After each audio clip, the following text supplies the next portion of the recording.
That's how I look at the market. I do that top-down analysis, and when It's very simple the way you're putting it. Yeah, when the market gives me a clue, I take that clue and run with it. If it's not there, then I just go to another chart or go to Starbucks, whatever you do, you know? Exactly. Right?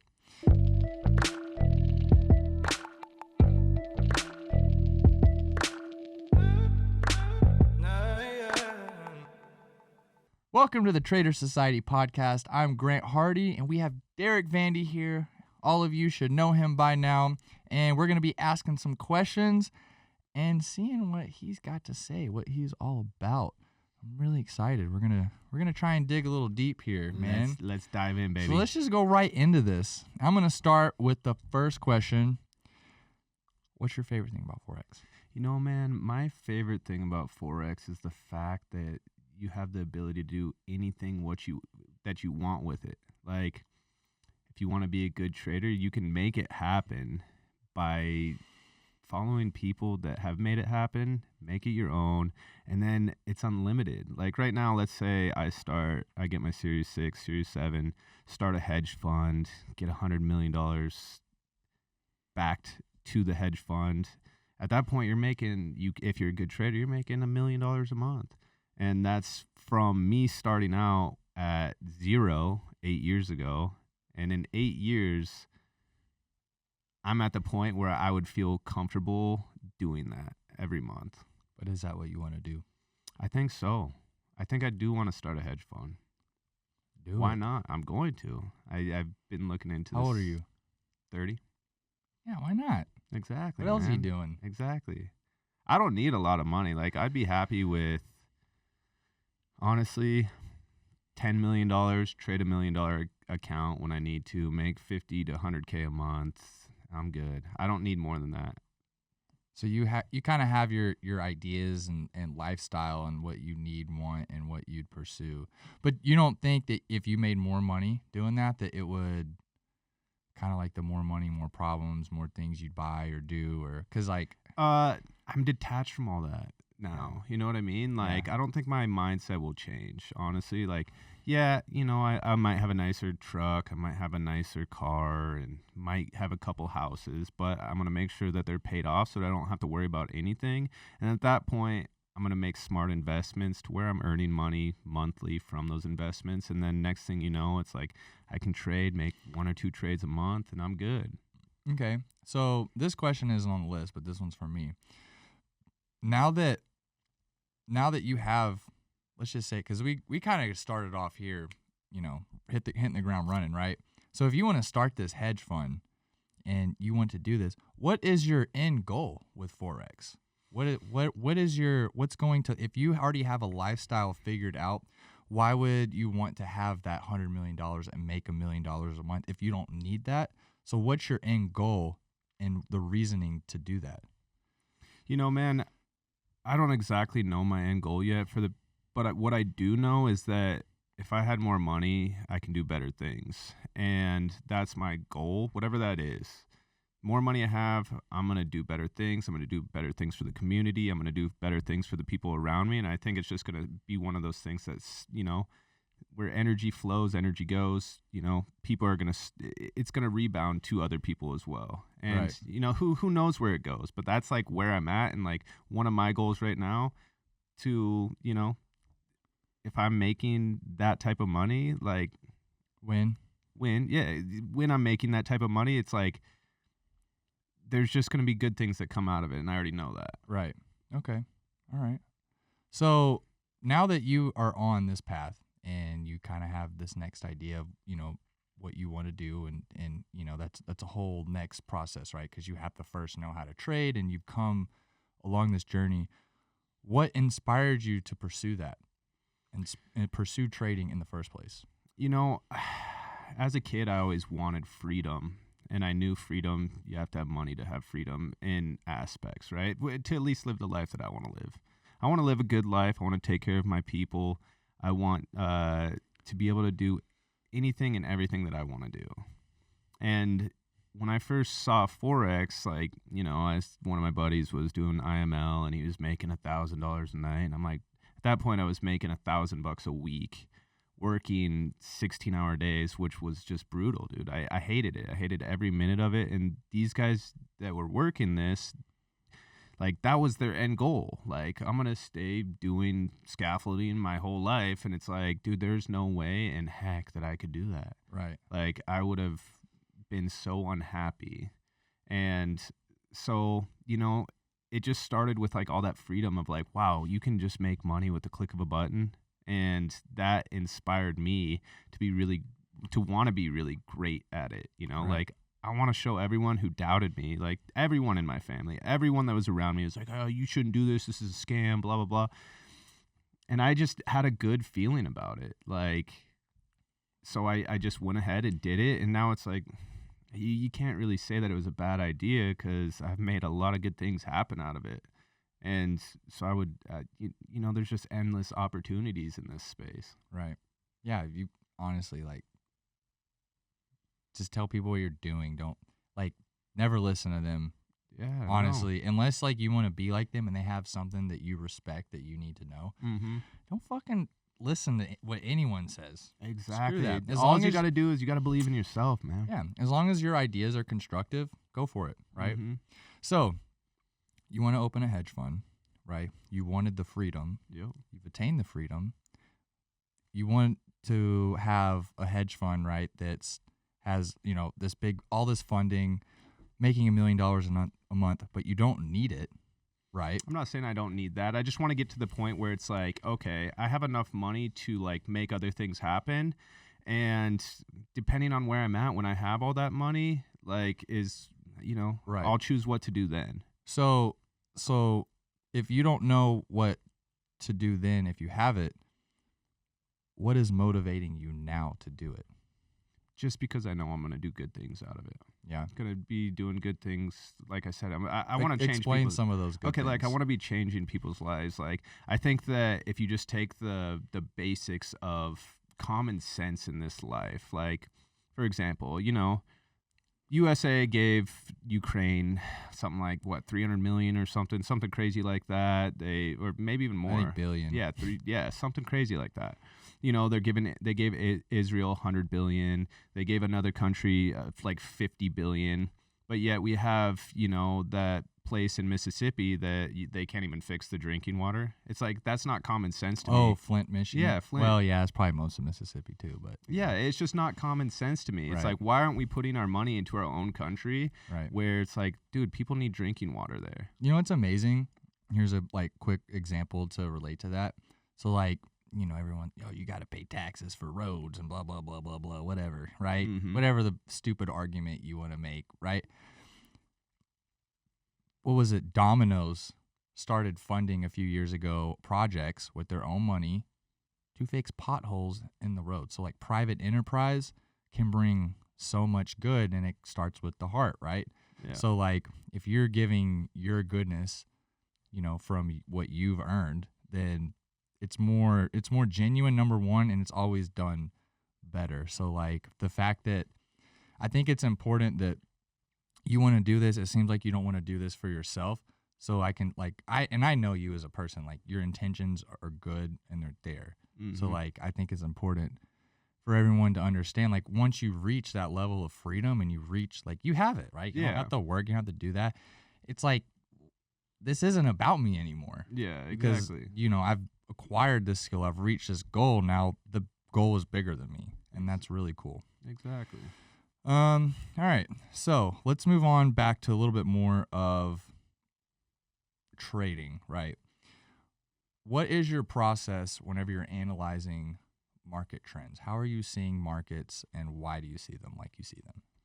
I think this is a pretty easy question. Like, is the market making higher lows? Is it making lower lows? Like, what is it doing? Like, if it's making a higher low, then, or excuse me, if it's making a higher high, it's going to eventually come back and make a lower high, right? Mm-hmm. That to me is like, until that, and there's obvious things in the market that say, okay, this market's going to switch over to start being bearish. What I'm looking for is like the higher time frame patterns. Like, and that just comes within my strategy of like, and it's, you can't really base it off of like one thing. There's multiple factors that come into play when choosing to be like, okay, which way is this market trending actually? And I'll usually, I'll look at the monthly time frame, and if it doesn't give me an answer, if it's unbiased, then look at the weekly. And usually one of those time frames will give me a clear answer on, this market's going to keep rising. This market's going to maybe consolidate. This market's going to keep dropping. So I base it on like the best pattern that I see that is, for my eyes and what I know about the market. And once I have a clear picture of that, then I can make my bias based off of that. Right. You know, that's how I look at the market. I do that top-down analysis, and when it's very simple the way you're putting it. Yeah, when the market gives me a clue, I take that clue and run with it. If it's not there, then I just go to another chart or go to Starbucks, whatever you do, Exactly. Right. All right. So you asked me a question a little while ago. How do you deal with, disappointing yourself, whether personal, professionally? Instead of asking you that, I'm going to ask you, because we all do it, right? We all let ourselves down. Yep. Probably on a daily basis. Hopefully we do, because then we should be hard on ourselves, right? Yep. How do you fix it? How would you fix that for yourself? I'm still kind of trying to figure that one out.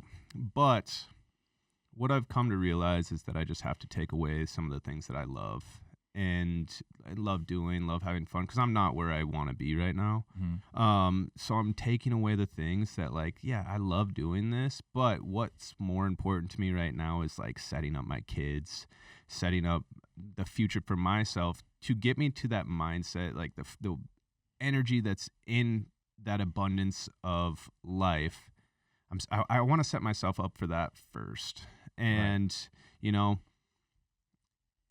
once I get to that point, I feel like, dude, they'll take so much stress off my mind to where I can really put my mind into passion.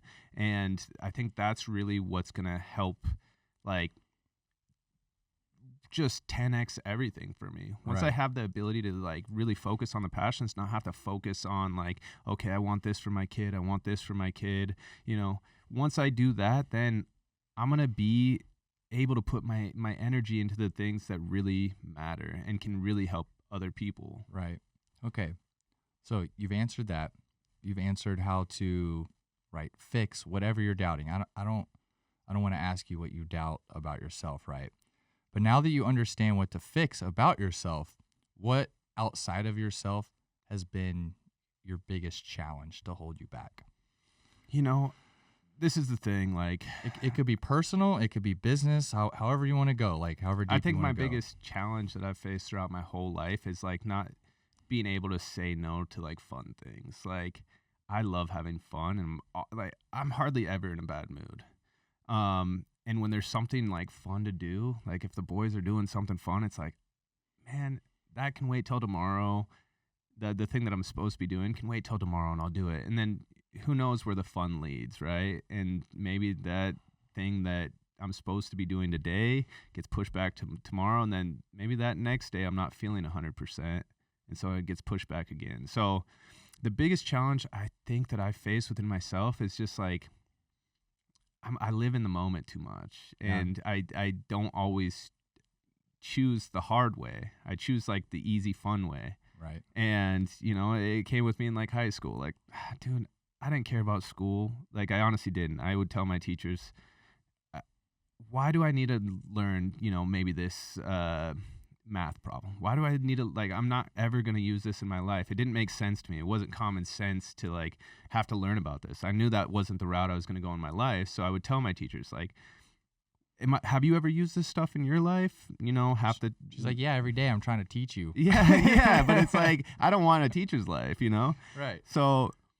But you do. You're doing it now with but I don't want course. a teacher that's freaking making $35,000 to $50,000 a year. Like, right. I want to teach people a skill set that can make them better, but like, it's gotta make people better. So to play devil's advocate on that, right? Uh-huh. You're kind of wanting to do right? Mm-hmm. What they were trying to get through to you, because they thought, me trying to help these kids, I feel like that's why a lot of people become teachers. I want to help them. Maybe they just don't have like as good of ideas, and maybe they're regurgitating information, based off of a book. But I feel like the idea and the message that they want to get across to help someone, is there. So like it's a little bit of, I'm glad you brought that up, because it's a little bit of perspective, Yeah, I mean, but if you say like, okay, every kid in the nation that's in a public school is learning this exact curriculum, Right. however you say that word, they're learning the same exact oh yeah, thing. it's stupid. So to me, that's common sense. That's Right. just like, dude, I don't want to be like everyone else. I agree. No, I agree. I'm just saying, like, from the teacher's message. Yeah, like, no, and right? I had nothing against my teachers. It's Right. just like, for me, it's like, I told them I'm not going to need this in my life. In the classes that I did need, I actually paid attention and Right. and You used need it. that spark and interest, because if you don't care about it, you don't care about it. Yeah. This is why like relationships go to hell. This is why businesses go to hell, because if you don't care about it at the end of the day, you're not gonna care to do or anything Exactly. learn about it, right? Exactly. So you have these goals. You're on this journey of like understanding yourself, right? And you see challenges that you face, and you know how to fix them, and it could be fun, or like, and you say it's fun, right? What if do you think like a more structured schedule, like, all right, look, this is when, because I've dealt with the same thing, right? Everyone's having fun, me and you, all of us, like, oh, having fun, hanging out. Oh, let's do some karaoke tonight. We're singing, we all go out, whatever it is, right? And that's okay. Sometimes we need it. Have you think any of the fun that you have experienced, or the things that you think have held you back to what you want to do, maybe something like the hedge fund, do you think any of that has been constructive? There's been some constructive, right? But there's been a lot of like unconstructive in that as well, where it's like, What yeah, makes it unconstructive? just the fact that, okay, like I'm hanging out with everyone. It's like we're having a great time at that moment, and then whether drinking's involved or whatever it is, like, and that's why like I've so cut down on drinking, because that next day I'm not 100%, and I want to be 100% every day. And so like I think that let's say me and you go do something fun, like it doesn't necessarily have to be drinking involved or any of that. So yeah, if we go have a great talk, do whatever we're gonna do, and it benefits me and fills my soul, then like I'm totally down to do that. That's constructive to me. Now, if we're just like doing things when I need to be doing other things, and I chose to do this instead of that, which this is what I needed to do, then that's unconstructive to me, because I have those goals, and it's prolonging the time that I get to where I want to be. And when I get to where I want to be, then that's when I can have all that constructive fun. I think it's all constructive for you though, because you realize it. Yeah, now And I now realize it. Now it's up to you if you're gonna try and fix it, and then maybe find that balance. Exactly. Maybe it is balance. Maybe it's not. Maybe you should have done something that you should have handled before, but you didn't, and now the fund's available, right? Because I know with me, like I've done that. Oh, I should have did it yesterday when I had the time, but I didn't. But now the fund's available, so then I didn't do it again. Exactly. Right. Well, that's where I'm at. Like, and I do that too much, where it's like, well, I didn't do that when I should have did that, Right. and it's like, I oh, just but the fun's coming, the fun, so right? Whatever the fun is, it's just an example. Yeah, right? yeah. And so, okay, so you have that.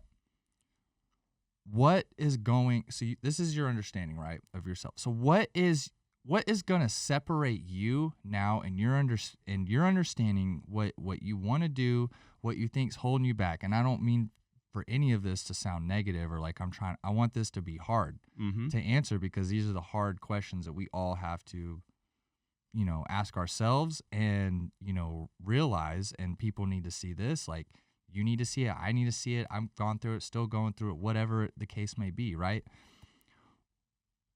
What separates you now from other people, maybe in this industry or in life? What makes you special that separates you, that you can do what you believe in? You know, I have a massive belief in myself. I have a massive belief in the fact that, you know, kind of like you were saying, like, I feel as though I have a lot of good ways of looking at things that maybe to me are like, there's like doing right and then there's doing wrong.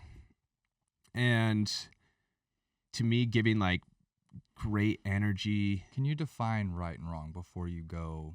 I think right and wrong is like unconstructive versus constructive. You know, it's like if I'm providing unconstructive things, and you have to remember, I've had a lot of freedom, so I do a lot of unconstructive things. Like, not a lot of people get to do all the stuff that I get to do because life is there.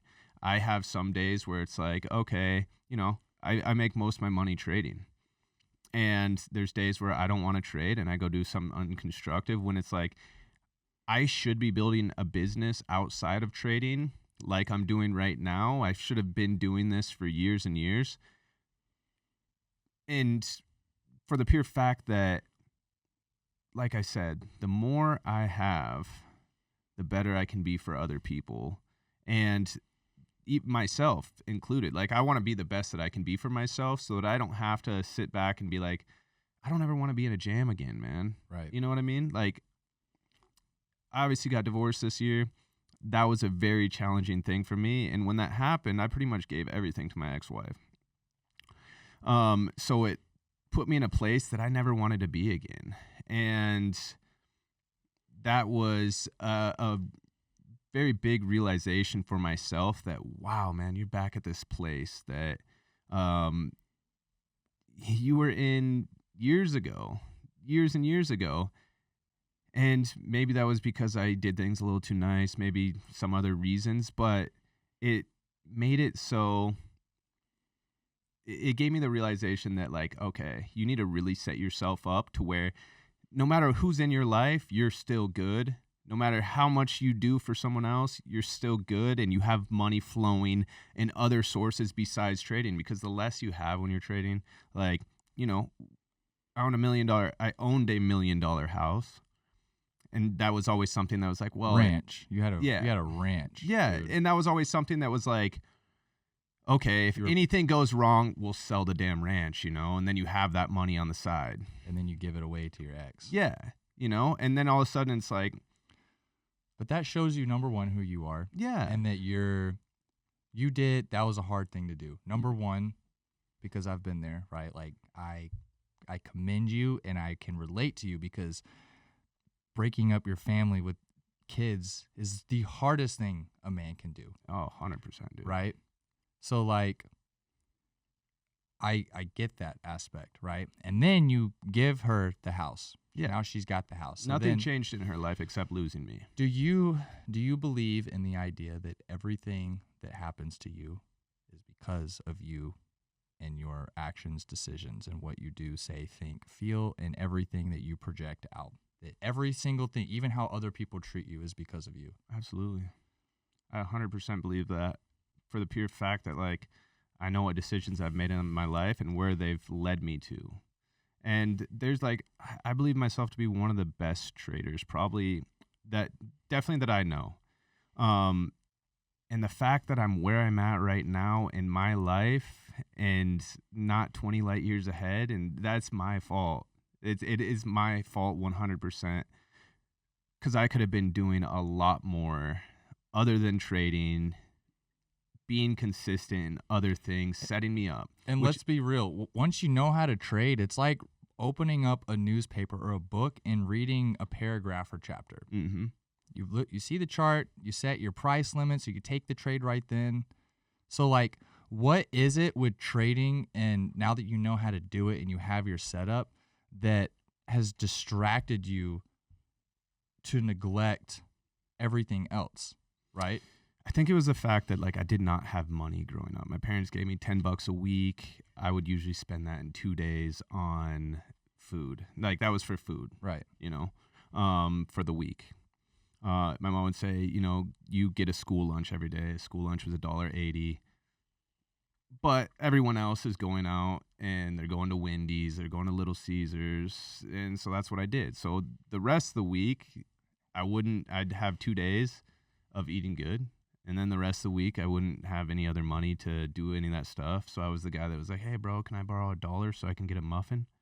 That was me. And that sucked. It was the worst feeling in the world. Hey, man, can I get some chicken nuggets? Dude, Yeah. I get it. Yeah, it's not a good Let feeling. me get some fries. So I get it. it was always that way. There's always been things that just like kicked me back, dude. Right. Whether it was the woman I chose, it was like I wanted to be the provider. So like maybe I overdid myself, but like my ex before my ex, like she wanted everything paid for, and she was like kind of a next level, or what, at least what I thought was like a next level girl. Like, wow, this girl could get any guy she wanted, and I was new to that aspect of life. And so but she knew she could get any guy. So I had to keep up with that facade and like take care of her.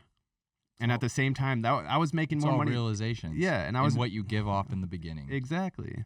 And I was making more money than I was ever making at that point when I was dating her, but it was like I was giving all my money to like XYZ in that girl, relationship, you know? So I'm gonna end this interview on this question, and it's kind of a hard one. Wait, how long are we in? Okay. Right. So, it's a big question, and I don't want you to take this the wrong way, and I don't want you to think I'm like asking you something where I'm judging you, where I think you're in a certain position, but you seem to be in a position of like, this is gonna fucking make me, or it could break me, right? Because like I've gone through this year, and I completely get it, right? And so I'm not gonna ask you the question, have you thought about giving up? Because I know that's not an option to you. But why do you think so many successful, I'm not even going to say traders, but successful people fail in life? I don't well, the successful people maybe fail at times, right? Like, I don't think successful people, if they're successful, I don't think they fail. They fail at times, they keep getting back up.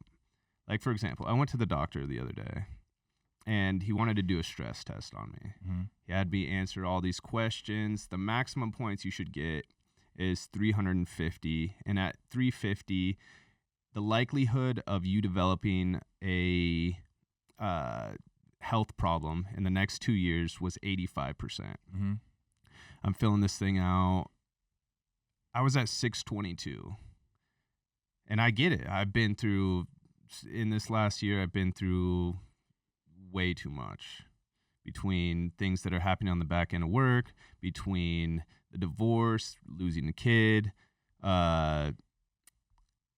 just so many different things that I did not like when I was younger, all the way up to, I thought I was going to find my person. I was going to marry her, and we were going to be a happy family with 3 kids and a dog and a beautiful house and all that. That's how I pictured my life. So this whole thing, like, it killed me, because I got to the point where I had to get out of that situation, because that was almost killing me just as much. But this is the thing where I think like successful people are successful, and to me that's a failure, right? Like that whole thing was a failure. But at the end of the day, I will 100% come out 1,000 times better because of this low. And you believe in yourself. I believe in myself, and I got back up, and now I've made the realizations of, I know what I have to do. I know for the type of woman that I want to be with, and like, if there's not respect given there, there's no way I'm going to be with that woman, right? There was so many different red flags that I should have not been in that situation. But I was the guy that was just like, oh, but she does this and she does this, and instead of kind of lied made about excuses, it to exactly. But now this whole situation made me 1,000 times better in that aspect. Like, I looked within myself of like, dude, what do you got to do to actually be where you want to be? And I wasn't doing it. And that's why I'm on this path right now, where it's like, I know what I have to do to, and that's my realization, right? Like, I know what I have to do to get where I want to be, and I know exactly how to do it, and I know the type of life I want. And if it doesn't go that way, then I can cut that, whatever that is, off. Right.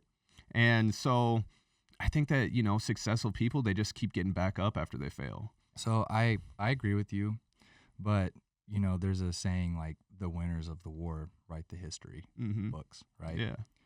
So we only really hear about the successful people that fail and then get back up. But I promise you, there's a whole entire group of other people out there that don't.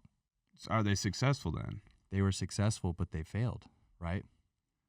But something broke them. I wouldn't consider. I'm not saying you, but I'm just saying, like, it happens, and I know you're a strong person. I'm not sitting here trying to put you down or anything like that, but it's important to keep. The point is it's important to keep the mentality of what you're saying. And this isn't like oh my God, life is so hard shit, because everyone's going through this all the time, all over the world. And whenever we get you got the freedom, you got the family, you got the house, and then things fell apart, and it's because of, right, like decisions and things that you realize that maybe you ignored that you could have made different. The thing is that you're learning, and I see it in you, and I want like the best for all of us, everyone listening, the best for you, me, my family, everyone, right? But I'm only asking these questions and all this because I like to see where you're at mentally and how real you are with yourself, because the more real you are with yourself, and I see it in you right now, and the more pain that you can be like, oh, wow, it really hurts to realize that, but I'm going to take it and go that way with it. That's where the really actual successful people are. So I agree with what you said. Just, you're right. I guess you're right. No, they failed if they didn't. You're right, dude. You're right. If they didn't get back up, dude, they're not a success to me. So, like, but I don't see shit breaking you. Like I look up to you because like, dude, divorce is hard, man. It's very hard. And the fact that like you're here on the podcast opening up about this, like you've opened up, I feel like way more than I have with everything, and like that's awesome, and like I respect you for that, and I see good things. You're on the right path. Oh, 100%. Dude, there's vulnerability. Like, there's power in vulnerability. And so you're not trashing anyone. No, there's a respect, and it's cool. 100%. There's respect for there's, at the end of the day, like, no hard feelings at all. No. I'm happy. It's a lesson. It's a lesson. And I'm going to use the lesson I learned to better myself. And I think we should end it on that. There we go. So... Thank you for listening to the Trader Society podcast. This one got really deep. I feel like this was one of our better ones. It wasn't about trading, but I feel like a lot of times people get to trading and then they get this free time, and then you see all this life on Instagram, and like people neglect like a lot of the real problems that come along with the free time, family, trading, and things just happen and people grow. And I want everyone to take what Derek has said, what I have said, and like apply this as a good example to move forward. So remember to like, subscribe, comment, hit the notification bell. Don't forget about the hats. Don't forget paper towels, right? We got some stuff coming. We're going to keep doing this as always. We can't wait to get Anthony back. He's out. He's in Dubai, baby. He's out in Dubai living. So we will see you guys next week. Thank you, everybody.